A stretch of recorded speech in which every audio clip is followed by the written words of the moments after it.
Student talkies ரசிகர்களுக்கு வணக்கம். வாங்க லென்ஸ் நிகழ்ச்சிக்கு போகலாம்.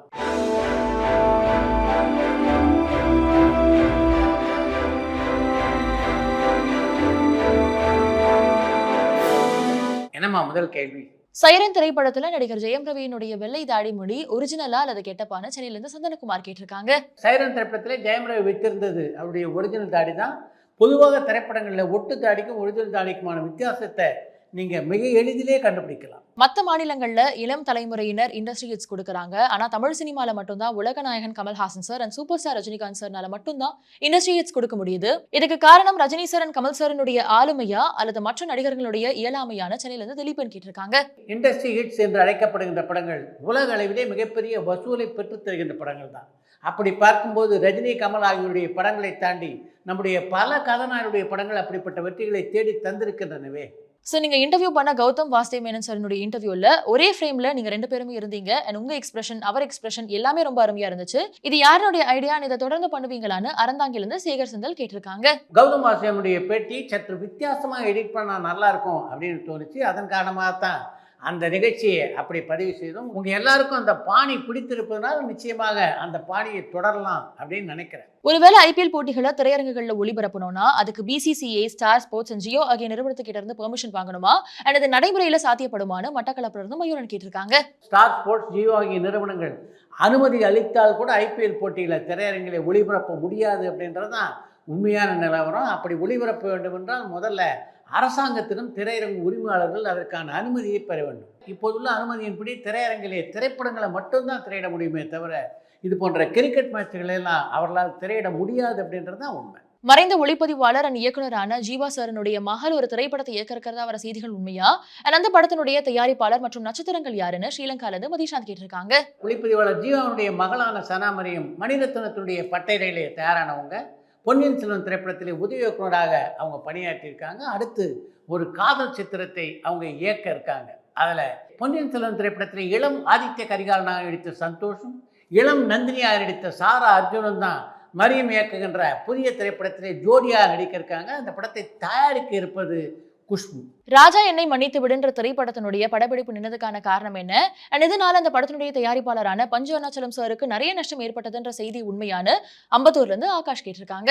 ருத்ரியாவுடைய இயக்கத்திலே உருவாக இருந்த ராஜா என்னை மன்னித்து விடு திரைப்படம் முழுமையாக உருவாகாமல் போனதுன்னா அதுக்கு முக்கியமான காரணம் ருத்ரியா அதற்கு முன்னாலே இயக்கியிருந்த கிராமத்து அத்தியாயம் என்ற திரைப்படம். அந்த படம் மிகப்பெரிய தோல்வி படமாக அமைந்தது. அதனுடைய தோல்வி ருத்ரியாவை பெருமளவிலே பாதித்தது என்று சொல்லலாம். அதன் காரணமாக கூட ராஜா என்னை மன்னித்து விடு படத்துடைய படப்பிடிப்பிலே கலந்து கொள்வதற்கு கமல்ஹாசன் ஆர்வம் இல்லாமல் இருந்திருக்கலாம் அப்படின்னு நினைக்கிறேன். இது போன்ற காரணங்களால் தான் அந்த படத்துடைய படப்பிடிப்பு தடைப்பட்டது. அந்த படத்துடைய படப்பிடிப்பு தடைப்பட்டதுனால கதாசிரியர் பஞ்சு அருணாச்சலத்துக்கு மிகப்பெரிய அளவிலே நஷ்டம் ஏற்பட்டது என்பது உண்மைதான். அமைதிப்படை திரைப்படத்துல நடிகர் சத்யராஜ் ஒரு மேடை பொதுக்கூட்டத்துல பேசும்பொழுது எம்ஜிஆர், சிவாஜி, அண்ணா, பெரியார் ஆகியோருடைய குரல்ல பேசியிருப்பாங்க. அது அவருடைய சொந்த குரலா அல்லது மிமிக்ரி ஆர்டிஸ்ட் பேசினாங்களான்னு பாலக்கோட்ல இருந்து சங்கர் கேட்டிருக்காங்க. அமைதிப்படை திரைப்படத்திலே பெரியார், எம்ஜிஆர், சிவாஜி போன்ற குரலில் எல்லாம் பேசியது சத்யராஜே தான். அந்த படத்தை ஊன்றி கவனித்தீர்கள் என்றால் சத்யராஜனுடைய உச்சரிப்பு உங்களால தெளிவாக தெரிந்து கொள்ள முடியும். இசைஞானி இளையராஜா சாரனுடைய பயோபிக்ல இளையராஜா சாரா தனுஷ் நடிக்கிறாரு. இதே மாதிரி ஏஆர் ரஹ்மானுடைய கதாபாத்திரத்துல நடிகர் சிம்பு நடிச்சா எப்படி இருக்கும் நீங்க நினைக்கிறீங்கன்னு திருச்சியில இருந்து தேவாவேணி கேட்டிருக்காங்க. இளையராஜாவுடைய பயோபிக்ல ஏஆர் ரஹ்மானாக சிம்பு நடிச்சார் என்றால் நல்லாதான் இருக்கும். ஆனா இளையராஜாவுடைய வாழ்க்கை சரித்திரத்துல ஏஆர் ரஹ்மானுடைய பங்கு அப்படின்றது மிக குறைவு. நடிகை நித்யா மேனன் ஏன் அதிகமான தமிழ் திரைப்படங்கள்ல நடிக்கிறது இல்லைன்னு சிவகங்கையில இருந்து நடராஜன் கேட்டிருக்காங்க. எனக்குள்ளே பல மாதமாக இருக்கின்ற ஒரு கேள்வியை நீங்க இன்னைக்கு கேட்டிருக்கீங்க. நித்யா மேனன் ஒரு அற்புதமான நடிகை. அப்படி இருந்தும் நம்முடைய தமிழ் பட உலகிலே ஏன் அவரை தொடர்ந்து பயன்படுத்த மாட்டேன்றாங்க அப்படின்றது புரியாத புதிராகத்தான் இருக்கிறது. இயக்குனர் பாரதிராஜா சாரனுடைய தனித்தன்மை என்னன்னு மதுரையிலிருந்து வைத்தியநாதன் கேட்டிருக்காங்க. பாரதிராஜாவை பொறுத்த வரைக்கும் அவருடைய திரைப்படங்களுக்கு அவர் கதை எழுதுவதில்லை. வெளியில கதாசிரியர்கிட்டேருந்து கதையை வாங்கித்தான் படம் எடுக்கிறார் என்ற போதிலும் அவருடைய கதாபாத்திரங்கள் இருக்கு. அந்த பாத்திரங்கள்ல அப்படி ஒரு உயிரோட்டம் இருக்கும். அதுதான் பாரதிராஜாவுடைய தனிச்சிறப்பு. டி ராஜேந்தர் சார் இயக்கிறதா இருந்த திரைப்படம் என்ன ஆச்சுன்னு காஞ்சிபுரம்ல இருந்து தமிழ் செல்வன் கேட்டிருக்காங்க. இடையிலே டி ராஜேந்தருக்கு உடல்நலம் சரியில்லாமல் போனதை பற்றி உங்களுக்கு நல்லா தெரியும் அப்படின்னு நினைக்கிறேன். அதன் காரணமாக கூட அந்த படத்துடைய படப்பிடிப்பு தடைப்பட்டிருக்கலாம் அப்படின்னு நினைக்கிறேன். இப்போதைக்கு அந்த படத்தை ஒரு தொடர்வதற்கான வாய்ப்புகள் கொஞ்சம் குறைவாக இருப்பதாகவே நான் நினைக்கிறேன். ரஜினிகாந்த் சார் லோகேஷ் கனகராஜ் இணைய திரைப்படத்துக்காக ரன்பீர் சிங் அண்ட் ஆண்டனி வர்கீஸ் ஒப்பந்தம் பண்ணப்பட்டிருக்காங்கன்ற தகவல்கள் உண்மையா? அண்ட் படப்பிடிப்பு எப்போ தொடங்கும்னு ஸ்ரீலங்கால இருந்து மதிஷாந்த் கேட்டிருக்காங்க. லோகேஷ் கனகராஜன் இயக்கத்திலே ரஜினிகாந்த் நடிக்க இருக்கின்ற படத்துக்கான நடிகைகள் எல்லாம் இன்னும் அவங்க ஒப்பந்தம் செய்ய ஆரம்பித்ததாக எனக்கு தெரியல. நட்சத்திர கப்பலான ராதிகா சரத்குமாரனுடைய காதல் கதை எப்படி தொடங்குச்சுன்னு சொல்ல முடியுமான்னு தஞ்சாவூர்ல இருந்து தேவாவினி கேட்டிருக்காங்க. ராதிகா மற்றும் சரத்குமாருடைய காதல் இளம் வயது காதலில் அவருடைய அனுபவம் முதிர்ச்சிக்கு பின்னாலே ஏற்பட்ட காதல். தாங்கள் இருவரும் ஒருத்தருக்கு ஒருத்தர் அனுசரணையாக இருப்போம் அப்படின்ற எண்ணத்திலே பிறந்தது தான் அந்த முடிவு அப்படின்னு நான் நினைக்கிறேன். இன்னைக்கு உள்ள வசனகர்த்தாக்கள்ல உங்களை அதிகமா கவர்ந்தவர் யாருன்னு ராயபுரம்ல இருந்து ஆதி கேட்டிருக்காங்க. வசனகர்த்தாக்கள் என்ற அளவிலே இன்றைக்கு தமிழ் சினிமாவில் பணியாற்றுபவர்களை விரல் விட்டு எண்ணிவிடலாம். அந்த அளவுக்கு மிக குறைந்த எண்ணிக்கையில் தான் இன்றைக்கு வசனகர்த்தாக்கள் இருக்கிறார்கள். பெரும்பாலான திரைப்படங்களுக்கு அந்த படங்களுடைய இயக்குநர்களே தான் கதை வசனம் எல்லாவற்றையும் எழுதி விடுகிறார்கள். அப்படி பார்க்கும்போது சமீப காலமாக வசனம் எழுதுகின்ற இயக்குநர்களில் ஹெச் வினோதை எனக்கு ரொம்ப பிடிக்கும். இயக்குநர்கள் ஸ்ரீதர், பாலச்சந்திரன், பாரதி ராஜா இவங்களை பத்தின உங்களுடைய அபிப்பிராயம் என்னன்னு கோவையில இருந்து கண்ணன் கேட்டிருக்காங்க. ஸ்ரீதர், பாலச்சந்தர், பாரதி ராஜா ஆகிய மூவரும் தமிழ் சினிமாவில் அடியெடுத்து வைக்காமல் இருந்திருந்தால் தமிழ் சினிமா எப்படி இருந்திருக்கும் அப்படின்னு நினைத்து பார்க்கவே முடியல. அந்த அளவுக்கு தமிழ் சினிமாவிலே பல மாற்றங்களை கொண்டு வந்த பெருமை இந்த மூவேந்தர்களுக்கும் உண்டு. விஜய் சாரனுடைய முதல் அரசியல் கூட்டம் எப்போ நடக்கும்னு கோயம்புத்தூர்ல இருந்து பிரதீபன் கேட்டிருக்காங்க. பாராளுமன்ற தேர்தல் முடிவுகள் ஜூன் மாதத்திலே தான் அறிவிக்கப்படும் அப்படின்னு அறிவித்திருக்காங்க. எனக்கு தெரிந்து அதற்கு பின்னாலே தான் விஜயனுடைய முதல் அரசியல் கூட்டம் நடக்கும் அப்படின்னு நினைக்கிறேன். நெட்ஃபிளிக்ஸ் நிறுவனம் நித்யானந்தா வச்சு ஒரு டாக்குமெண்ட்ரி தயாரிக்க இருக்கிறதா செய்திகள் கேள்விப்பட்டேன். அது உண்மையா? அது உண்மைனா அது எப்போ வெளியாக இருக்குன்னு ஈரோட்ல இருந்து பரத்குமார் கேட்டிருக்காங்க. அமேசான் OTT தளத்திற்காக நித்யானந்தாவை பற்றி ஒரு டாக்குமெண்ட்ரி தயார் செய்திருந்தாங்க. எனக்கு தெரிந்து நெட்ஃபிளிக்ஸ்ல நித்யானந்தாவை பற்றி எந்த ஒரு திரைப்படமும் தயாராவதாக தெரியல. மின்னலை திரைப்படத்துல நடிகர் சூர்யா தான் முதல்ல நடிக்க இருந்தாரான பாண்டிச்சேரியில இருந்து செல்வா கேட்டிருக்காங்க. மின்னலை திரைப்படத்திலே சூர்யா நடிச்சதாக சொல்ல முடியாது. அந்த படத்துல சூர்யா நடிச்சா நல்லா இருக்கும் என்று அந்த படத்தினுடைய இயக்குனரான கௌதம் வாசுதேவ மேனனுக்கு தோன்றவே அவர் சிவகுமார்கிட்ட அந்த கதையை சொல்லியிருக்கார். சிவகுமாருக்கு அந்த கதை பிடிக்கல. அதன் காரணமாக தான் சூர்யா அந்த திரைப்படத்திலே நடிக்கலை. பாராளுமன்ற தேர்தலில் உலகநாயகன் கமல்ஹாசன் சார் ஏன் போட்டியிடலன்னு சென்னையிலிருந்து விமல் கேட்டிருக்காங்க. உலகநாயகன் கமல்ஹாசனை பொறுத்த வரைக்கும் இப்போது 3 பிரம்மாண்டமான திரைப்படங்களிலே அவர் நடித்துக் கொண்டிருக்கிறார். 3 பிரம்மாண்டமான திரைப்படங்களை தயாரித்துக் கொண்டிருக்கிறார். அப்படிப்பட்ட சூழ்நிலையில் பாராளுமன்ற தேர்தலில் போட்டியிட்டு அதற்காக எத்தனை நாட்கள் சுற்றுப்பயணம் செய்ய வேண்டி வரும். அதற்கான நேரம் கமல்ஹாசனும் இல்லாததன் காரணமாக கூட போட்டியிடுவதை அவர் தவிர்த்துக்கலாம் அப்படின்னு எனக்கு தோணுது.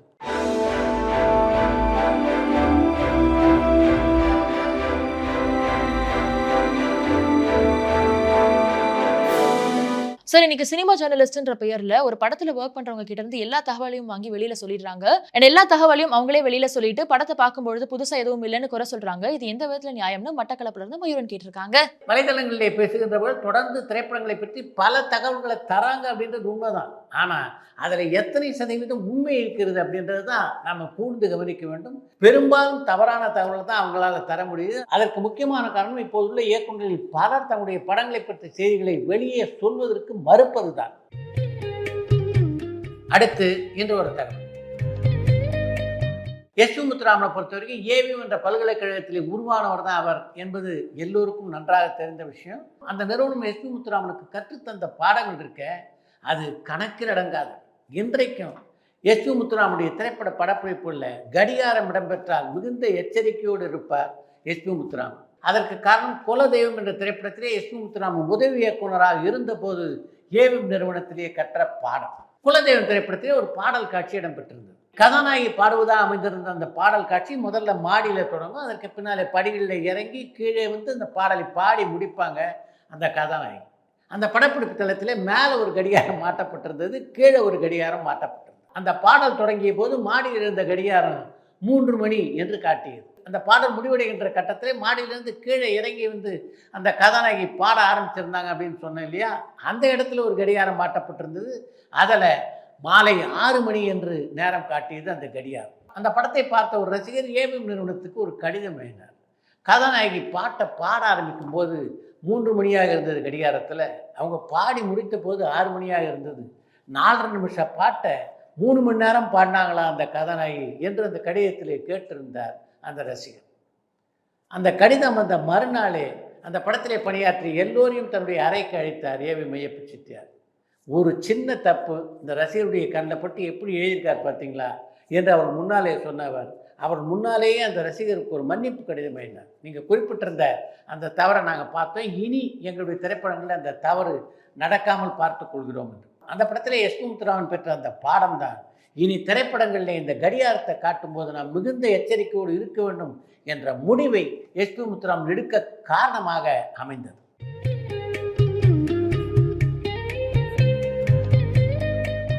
இத்துடன் இன்றைய லென்ஸ் சிகிச்சை நிறைய பெறுகிறது. மீண்டும் அடுத்த லென்ஸ் சிகிச்சையிலே சந்திப்போம். பரபரப்பான சினிமா செய்திகள், நட்சத்திரங்களின் பேட்டிகள், சினிமா வரலாறு ஆகியவற்றை பார்க்கவும் படிக்கவும் உங்களுக்கான இணையதளம் tourantalkies.co.